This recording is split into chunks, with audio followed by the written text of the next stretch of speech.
Olá, Lajeado realiza audiência pública para tratar sobre o Plano Municipal de Educação. Este e outros destaques você confere a partir de agora no Redação Informativo.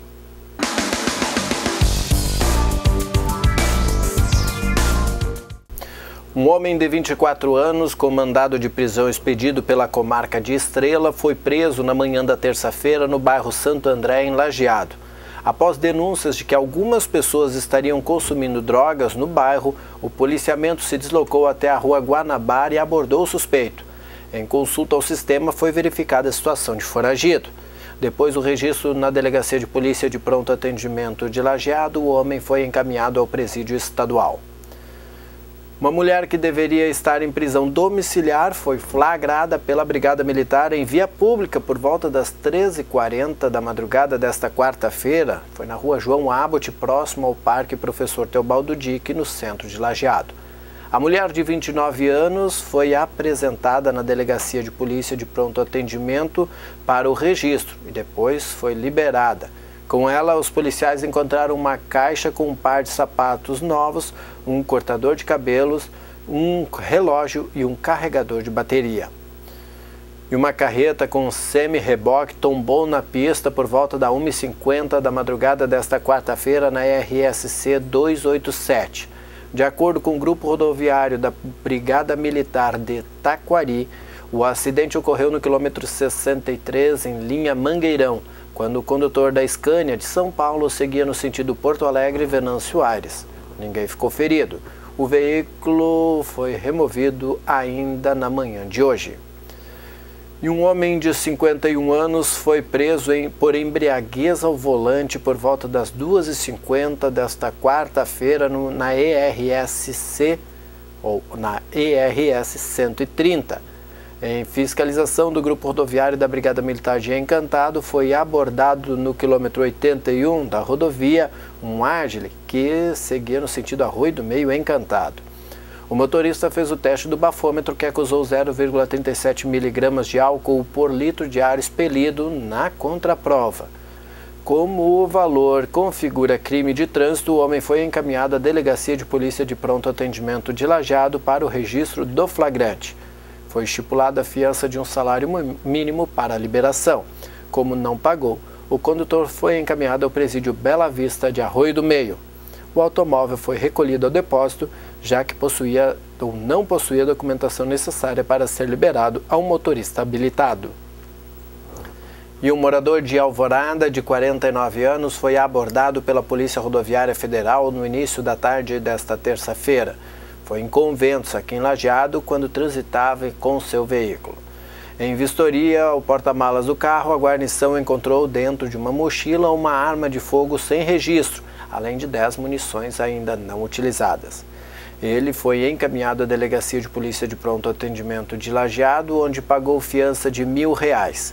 O homem responderá ao processo em liberdade e afirma que a arma apenas estava com o registro vencido. E na noite desta segunda-feira, uma caminhonete S10 atingiu a traseira de um caminhão carregado de suínos e ocasionou vazamento de óleo na ERS 130. Os dois motoristas são de Lajeado e apenas o condutor da S10 sofreu escoriações, sendo encaminhado para atendimento hospitalar. A limpeza da pista foi feita pelo Corpo de Bombeiros de Lajeado e o atendimento pelo pelotão rodoviário da Brigada Militar de Cruzeiro do Sul. E da 0h da última sexta-feira até a meia-noite deste domingo, a fiscalização registrou mais de 6.000 infrações nas rodovias estaduais e federais e vias municipais fiscalizadas pela Brigada Militar. Nos 3 dias do feriado foram aplicados quase 2.000 testes de etilômetro e registradas 121 infrações por embriaguez, incluindo recusa de teste. 86 desses autuados por dirigir sob o efeito de álcool também foram enquadrados em crime de trânsito. Apesar dos esforços da fiscalização, o feriado foi violento no trânsito. Foram 15 acidentes com vítimas fatais e 265 acidentes com lesões até a meia-noite de domingo. O feriado de Tiradentes registra 21 mortes e 364 feridos desde a última sexta-feira. O total de acidentes, incluindo danos materiais, chega a 564. A Operação Viagem Segura de Tiradentes se estendeu até a meia-noite de terça-feira. A avaliação final ainda será divulgada. E o MEC libera mais de 8 milhões de reais para a reestruturação dos hospitais universitários. Quem tem a informação é Daniela Almeida. 8 hospitais universitários federais vão receber do Ministério da Educação mais de 8 milhões de reais pelo Programa Nacional de Reestruturação dos Hospitais Universitários Federais. O programa foi criado para melhorar a gestão, as condições materiais e as estruturas físicas das unidades, para melhor prestar assistência à saúde à população e realizar atividades de ensino, pesquisa e extensão.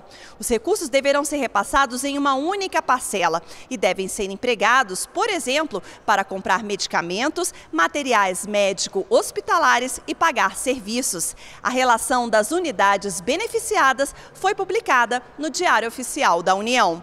De Brasília, Daniela Almeida. A Secretaria de Esportes e Lazer, a SMEL, fez a entrega nesta quarta-feira de camisetas com a marca dos projetos sociais da pasta. A marca foi renovada. O primeiro grupo beneficiado foi o time do Vida Saudável do Núcleo Oriental de Estrela. Foram distribuídas 35 camisetas para vovós e vovôs que gostam de praticar esporte e se manter na atividade. O secretário da SMEL, Júlio Saldanha, disse que a prefeitura havia assumido o compromisso de dar uma camiseta diferente, mais leve. O vice-prefeito Valmor Grebeler marcou presença na entrega das camisetas. Ele disse que o governo de Estrela reconhece o trabalho de cada equipe. E Brasil e Portugal debatem medidas para ampliar o comércio entre os dois países. O vice-presidente da República, Michel Temer, esteve na Europa e a repórter Carolina Monteiro traz as informações. Durante o encontro, Temer e Portas discutiram detalhes sobre a criação de um observatório de comércio e investimentos. O grupo terá a participação dos Ministérios Brasileiros das Relações Exteriores e da Indústria e Comércio e dos respectivos representantes portugueses. O observatório terá como meta desburocratizar investimentos e solucionar problemas que impeçam o comércio entre os dois países. Michel Temer também aproveitou o encontro para anunciar que o Ministério da Agricultura vai resolver entraves fitossanitários que impedem a importação de uvas portuguesas. De acordo com o vice-presidente, as questões devem ser resolvidas em até 30 dias. Durante a visita a Portugal, ainda foram assinados memorandos e acordos para simplificar procedimentos portuários de despacho de navios para promover exportações e investimentos, além de firmar parcerias nas áreas de ensino e pesquisa. A Administração Municipal de Arroio do Meio e o Serviço Nacional de Aprendizagem Rural, o Senar, oferecem curso gratuito de confecção básica do vestuário feminino, a realizar-se de 4 a 7 de maio na Casa do Museu, na Rua Visconde do Rio Branco, 604. As aulas ocorrem pela manhã das 8 ao meio-dia e à tarde da 1 às 5 e serão ministradas pela instrutora do Senar, a Rita Ariolina Campelo Centeno, que é de Pelotas e totaliza certificado de 32 horas. Dentre os pré-requisitos para a inscrição estão ser alfabetizado e ter um mínimo de 18 anos. O curso compreende as noções básicas de costura, desde o reconhecimento da máquina de costura, como regulagem, limpeza, lubrificação, manejo, o uso da fita métrica, como tirar e anotar as medidas, traçado e cópia de moldes para o preparo do tecido, a disposição dos moldes, o cálculo da metragem de tecido, além do acabamento, que são os ajustes, prova, alinhavo, arremates e aviamentos. Também o uso adequado do ferro de passar roupas. Cada aluno produzirá uma peça a escolher entre calça, camisete e saia. As vagas são limitadas e as inscrições devem ser feitas na Casa do Museu ou pelo telefone 3716-1166, ramal 211.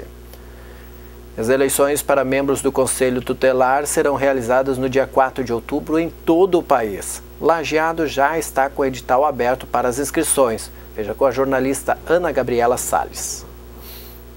Aos 15 anos de idade, esta jovem guarda memórias que preferia esquecer. Quando tinha 11 anos, sofreu abuso sexual do padrasto e decidiu pedir socorro. A mãe não acreditou na filha e ela buscou outros meios. Primeiramente, uma professora minha. Só que como não teve, eu procurei o conselho. Quem procura o conselho tutelar normalmente está em situação de vulnerabilidade social, emocional, precisa de proteção.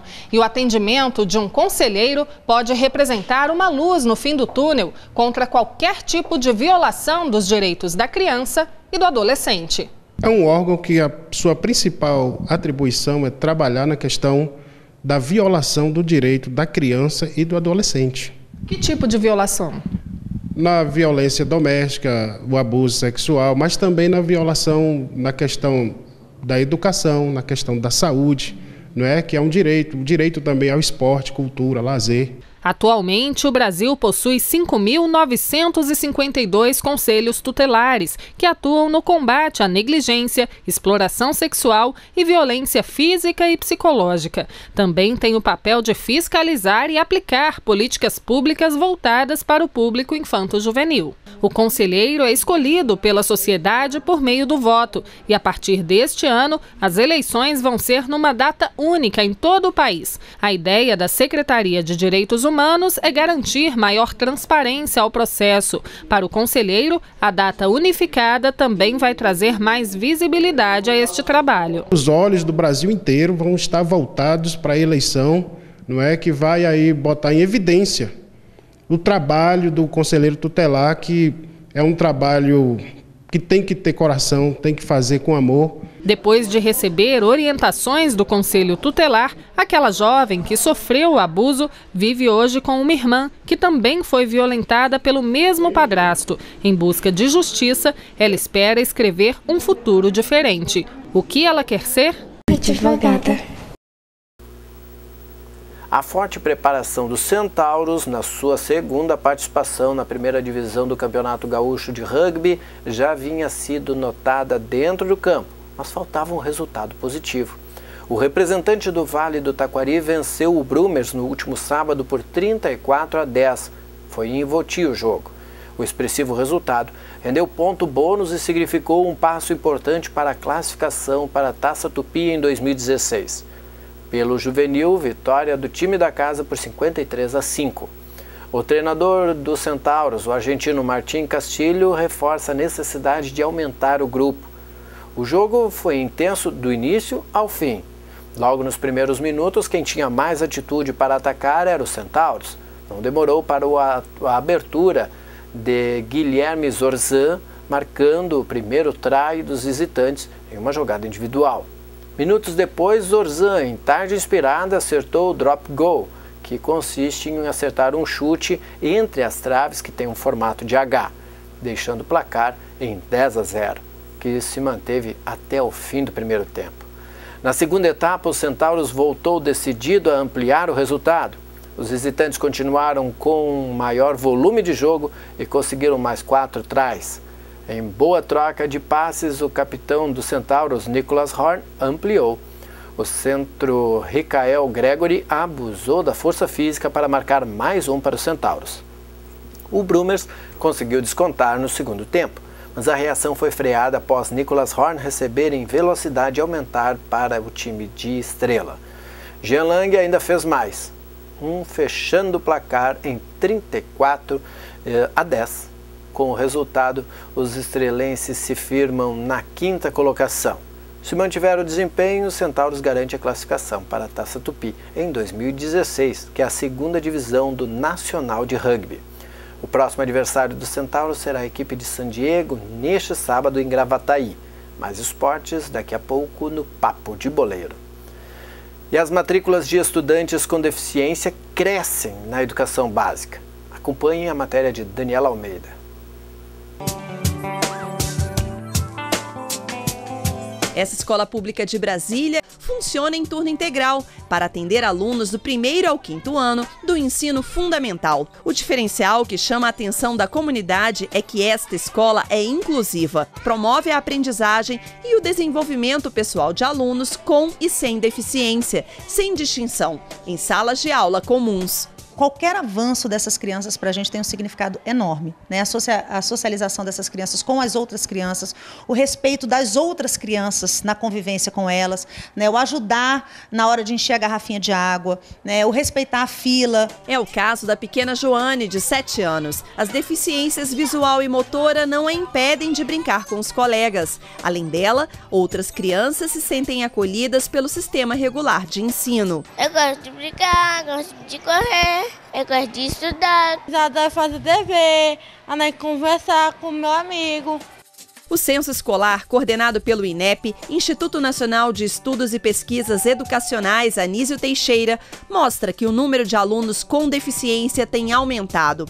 Em 1998, cerca de 200 mil pessoas estavam matriculadas na educação básica especial, sendo 13% em classes comuns. No ano passado, foram quase 900 mil matrículas de estudantes com deficiência, 79% delas em turmas comuns, o que equivale a quase 700 mil alunos.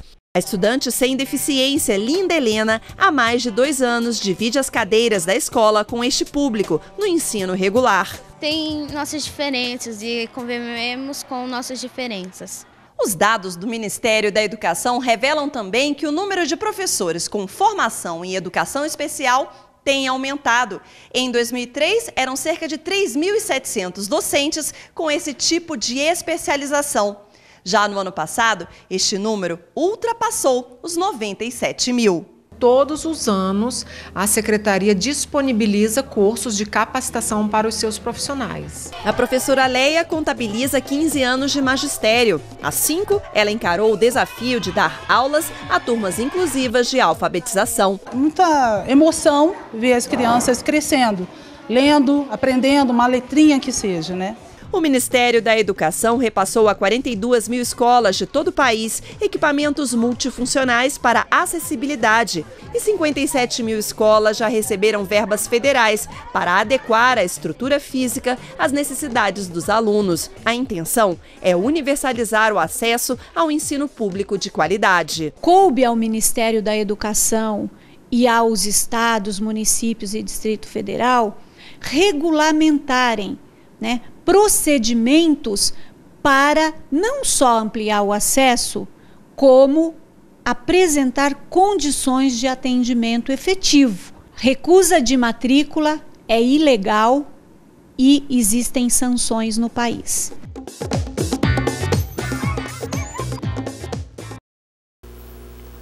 O Fórum Municipal de Educação convoca toda a comunidade lajeadense para mais um importante passo na consolidação do Plano Municipal de Educação.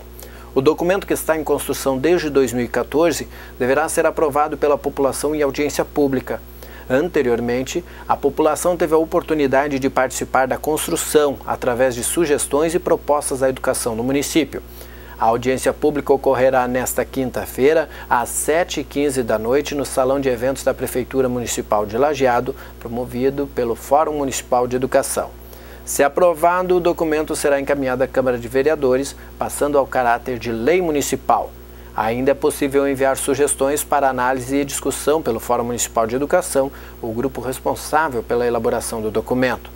O Plano Municipal de Educação é um instrumento de planejamento que estabelece as metas e estratégias educacionais, propõe uma educação de qualidade com responsabilidade social, diminuindo as desigualdades sociais e culturais, erradicando o analfabetismo, ampliando o nível de escolaridade da população e qualificando para o trabalho. Contém propostas que versam sobre gestão democrática, democratização nos espaços escolares e a universalização do acesso às escolas públicas. Pesquisadores criam sementes de arroz e soja para combater o HIV. Leandro Alarcon tem informações. A pesquisa foi feita nos laboratórios da Universidade de Lleida, na Espanha, e publicada no site do Plant Biotechnology Journal, uma das mais importantes revistas eletrônicas no meio científico. Ela é muito parecida com uma pesquisa já feita no Brasil pela própria Embrapa. Ao invés de arroz, a empresa brasileira usou soja. O objetivo em ambas as pesquisas é fazer com que a semente produza dentro dela uma proteína capaz de evitar a contaminação do vírus HIV no ato sexual. A ideia é formular um gel que a mulher pode usar antes do ato sexual e não contrair o vírus do HIV. É importante mencionar que isso é um projeto de colaboração entre vários países, né, como a Espanha, a Áustria, a Inglaterra e o Brasil, e nós participamos da parte analítica, de avaliar a quantidade da molécula que está sendo produzida dentro do arroz. Como a Embrapa já tem experiência nesse tipo de trabalho, ela foi requisitada pelos pesquisadores espanhóis para fazer uma análise do que foi produzido lá, aqui no Brasil. O resultado é bastante animador, pela possibilidade de produzir um medicamento de baixo custo, né, contra a AIDS para populações como a África. A pesquisa feita no Brasil com a soja também teve como foco as populações da África. As duas pesquisas ainda não possuem data para serem concluídas, mas segundo os pesquisadores da Embrapa, elas são de alto interesse pelo baixo custo que representam. A etapa regional do Circuito Estadual Unimed recebeu 1.450 inscrições para a edição de Lajeado, atingindo o limite máximo de vagas disponibilizadas para o evento. A prova, que ocorre pela 4ª vez no município, será no próximo domingo, com a concentração no Parque Municipal Professor Teobaldo Dick. Estão confirmados 513 atletas na corrida e 937 na caminhada. Entre os participantes, 129 inscritos na categoria que é destaque este ano, a Caminhada Superação, que é voltada a pessoas que superaram dificuldades relacionadas à saúde. O propósito da Unimed Vales do Taquari e Rio Pardo, que está organizando o evento, é marcar o Dia Mundial da Saúde, que foi comemorado no dia 7 de abril, de uma maneira saudável, convidando a comunidade a abandonar o sedentarismo. As inscrições foram encerradas no último domingo, mas quem não conseguiu se inscrever no circuito poderá circular pelo parque, prestigiar os atletas ou até participar de atividades. Haverá uma tenda com shiatsu para os clientes da Unimed que apresentarem a carteira do plano de saúde. Além disso, atividades para as crianças serão orientadas por educadores físicos do Espaço Vida Unimed. A corrida está dividida em 3 categorias: infantil, adulta e adulta especial.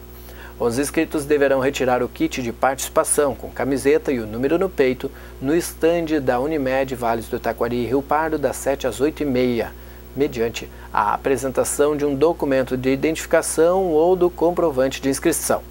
Participantes da caminhada, da categoria especial, da corrida e da corrida infantil deverão entregar 1 quilo de alimento não perecível. E a comissão mista deve analisar a medida provisória que altera as regras de benefícios trabalhistas. Paulo Acrísio apresenta as principais mudanças. Depois de um longo embate entre autoridades econômicas do governo e representantes dos trabalhadores, a comissão mista que analisa a medida provisória 665 vota hoje o parecer do relator, senador Paulo Rocha. Veja agora as principais alterações propostas. Pela lei que criou o seguro-desemprego, o trabalhador tinha direito ao benefício se ficasse empregado por pelo menos 6 meses.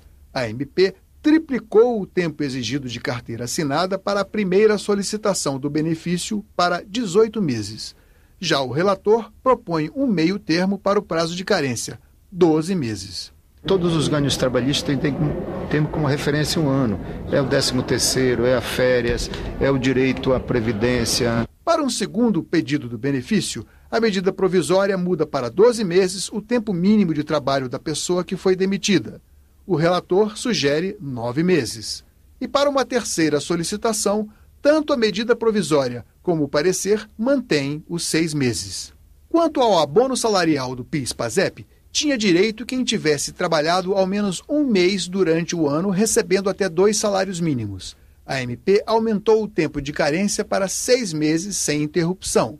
Para o relator, o prazo deve ser de 3 meses e o valor do abono proporcional ao período trabalhado.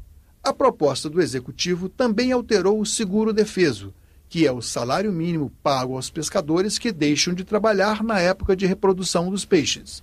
A norma anterior exigia 1 ano de registro como pescador. A MP passou para 3 anos. O senador Paulo Rocha propõe a volta da regra original. O Sicredi realizou a entrega de mais um prêmio do Seguro de Vida Sicredi. Já é o 18º prêmio que a Sicredi Vale do Taquari entrega para seus associados. E dessa vez a associada Eliane Kaffer, da Unidade de Atendimento do Sicredi de Lajeado, do Centro, foi a ganhadora do prêmio do Seguro Vida mais premiada. O sorteio ocorreu no dia 21 de março pela Loteria Federal. Contratando um seguro de vida Sicredi, você protege quem ama e ainda pode ganhar em vida o valor equivalente ao seu capital segurado. Através dos sorteios da Loteria Federal, concorre a 4 sorteios mensais de até R$50 mil. E o senador Eunício Oliveira fala agora sobre o projeto que prevê o voto distrital para vereador. Acompanhe com Antônio Machado. Bom dia, André. Estamos com o relator do projeto que institui o voto distrital nos municípios com mais de 200 mil eleitores, o senador Eunício Oliveira, que deu parecer favorável ao projeto. É uma boa iniciativa? Eu acho que é uma boa iniciativa porque nós temos que fazer a reforma política. Eu acho que esse é o primeiro passo, né? Essa matéria não é uma matéria constitucional, porque está apenas na lei eleitoral, um projeto de lei pode modificar. Eu acho que o senador Serra foi muito feliz ao apresentar o projeto, me pediu para que fosse relator, eu dei parecer favorável, até porque entendo que nós estamos devendo ao Brasil uma reforma política profunda e acho que esse é o primeiro passo importante. Sintetizando, qual é a principal virtude do voto distrital? A principal virtude do voto distrital é que o eleitor vai ter proximidade com aquele que ele escolheu para representá-lo. Muitas vezes o eleitor não sabe sequer em quem votou para deputado federal, para deputado estadual e até para vereador. Então, o vereador normalmente se vincula a um bairro e agora ele vai se vincular a um distrito. Eu acho que é extremamente importante para a população que terá contato com aquele que vai representá-la e é importante para o político porque tem um compromisso com um determinado distrito e se dedicará inteiramente a representar esse distrito. Senador, muito obrigado e bom sucesso no seu trabalho. Voltamos.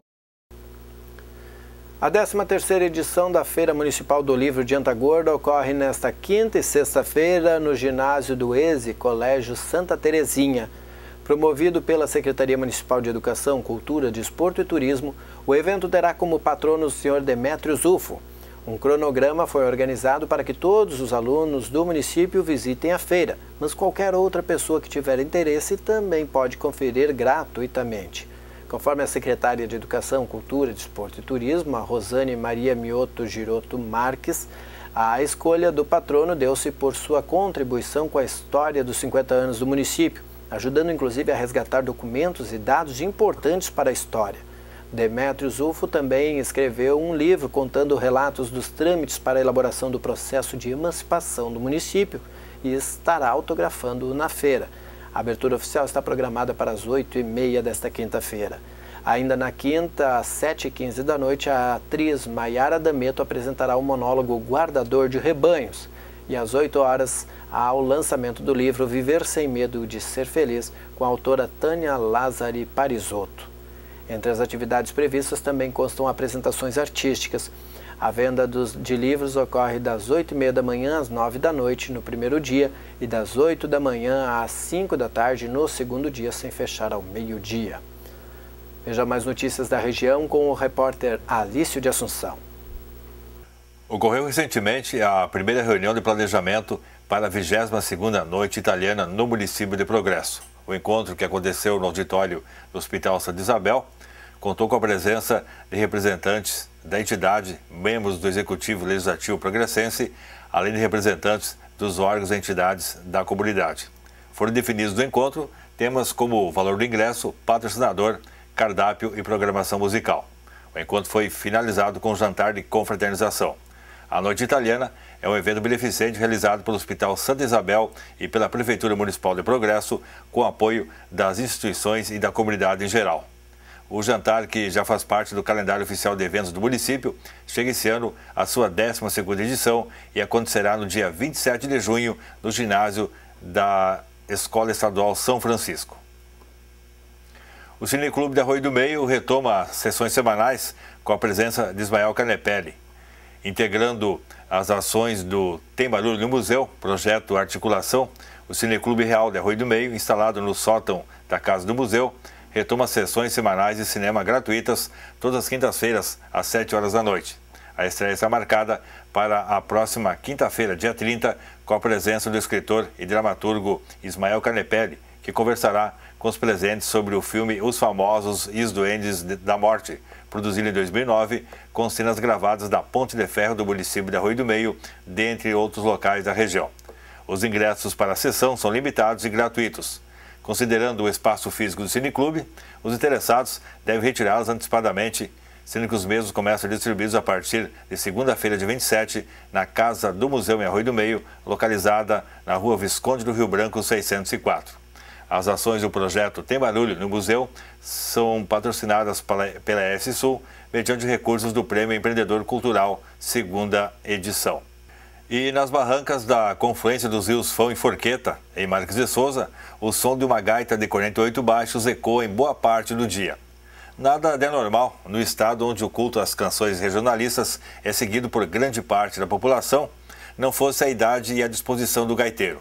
João Paulo Hempel, 8 anos, o menino que desde os 6 anos de idade executa músicas do cancioneiro gaúcho, inspirado no avô gaiteiro Décio Naitsky, morador do bairro Conventos, em Lajeado. Estudante da 3ª série da Escola Estadual de Pouso Novo, João Paulo é um aluno muito dedicado aos estudos e à música, de acordo com a mãe Maristela, que juntamente com o esposo Ireno, acompanha o garoto em suas apresentações pela região. Tendo como professor Délio Marque, a música é uma grande paixão que vem desde pequeno, quando ouvia o seu avô. Sobre o seu futuro, João Paulo não faz segredos. Diz que gostaria de ficar tão bom quanto o Michel Teló, um dos ídolos da música sertaneja, embora o seu repertório seja exclusivo de músicas gaúchas. Afirma o pequeno gaiteiro, enquanto executa uma de suas músicas preferidas, Madrugada, de Albino Manique, tendo como cenário os rios que são lindeiros à sua residência em Barra do Fão.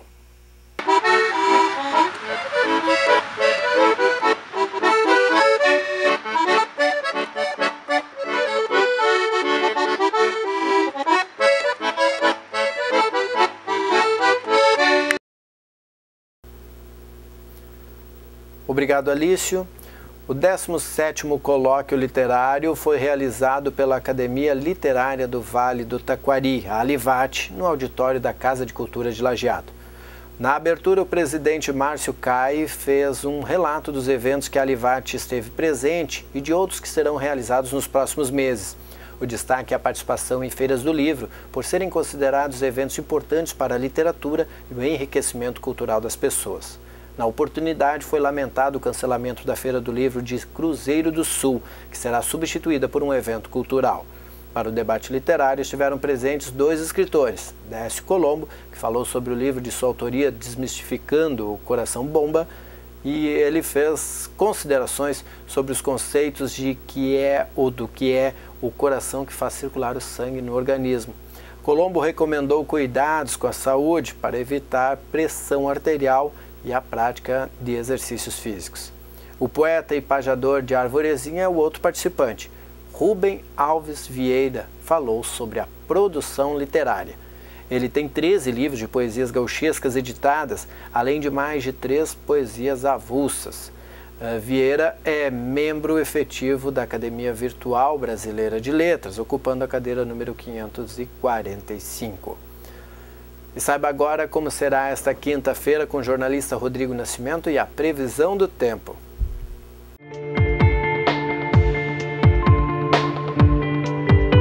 Olá, esse é o Boletim do Tempo, na volta do feriadão, trazendo as informações do clima aqui para a região e para o Vale do Taquari. E nesta quinta e sexta-feira, o tempo deve permanecer instável na região do Vale. As informações são do Centro de Informações Hidrometeorológicas da Univates, o CIH, que também já confirmou que no mês de abril choveu mais do que a média esperada. A média do mês de abril, a média de todos os anos, é cerca de 120 milímetros. E nesse mês, até hoje, já choveu 163,6 milímetros. Ou seja, foi um abril bem chuvoso. E vem mais chuva por aí. Mas no fim de semana, o tempo limpa e deve refrescar e esfriar um pouquinho mais. O inverno chegando de mansinho aí no Vale do Taquari. Vamos ver como é que ficam as temperaturas nessa quinta-feira no Vale? Em Lajeado, o dia será de chuva e períodos de nublado, assim como foi a quarta-feira.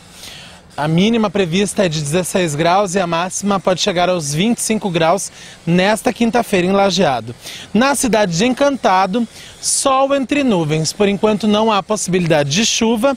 O dia começa com 15 graus e a máxima alcança os 24 graus nesta quinta-feira em Encantado. Este foi então o Boletim do Tempo. Nós voltamos na próxima edição do programa, é claro, sempre na sua companhia. Até lá!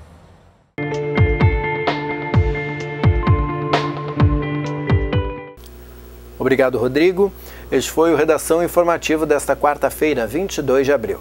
Na sequência vem o Papo de Boleiro. Nós voltamos em edição inédita amanhã às 6h30 da tarde. A nossa programação você acompanha também no www.tvinformativo.com.br.